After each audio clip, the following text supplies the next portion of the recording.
Welcome to my channel. 2 minus 8 times 2 minus 8. It is simple. What will be answer? Just calculate in your mind and comment your answer.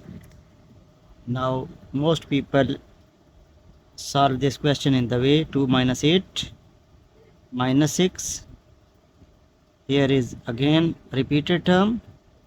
It is minus 6.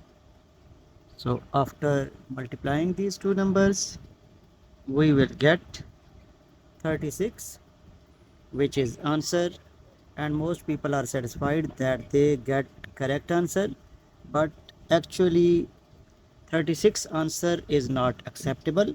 It is wrong. So we will solve this question again according to PEMDAS correct order of operation. So first of all, we have to handle this multiplication according to PEMDAS, BODMAS or DMAS. So subtraction will be carried out at our final step. 2 minus this will become 16 after multiplication. It is minus 8. By moving from left to right, we have minus 14 and it is minus 8.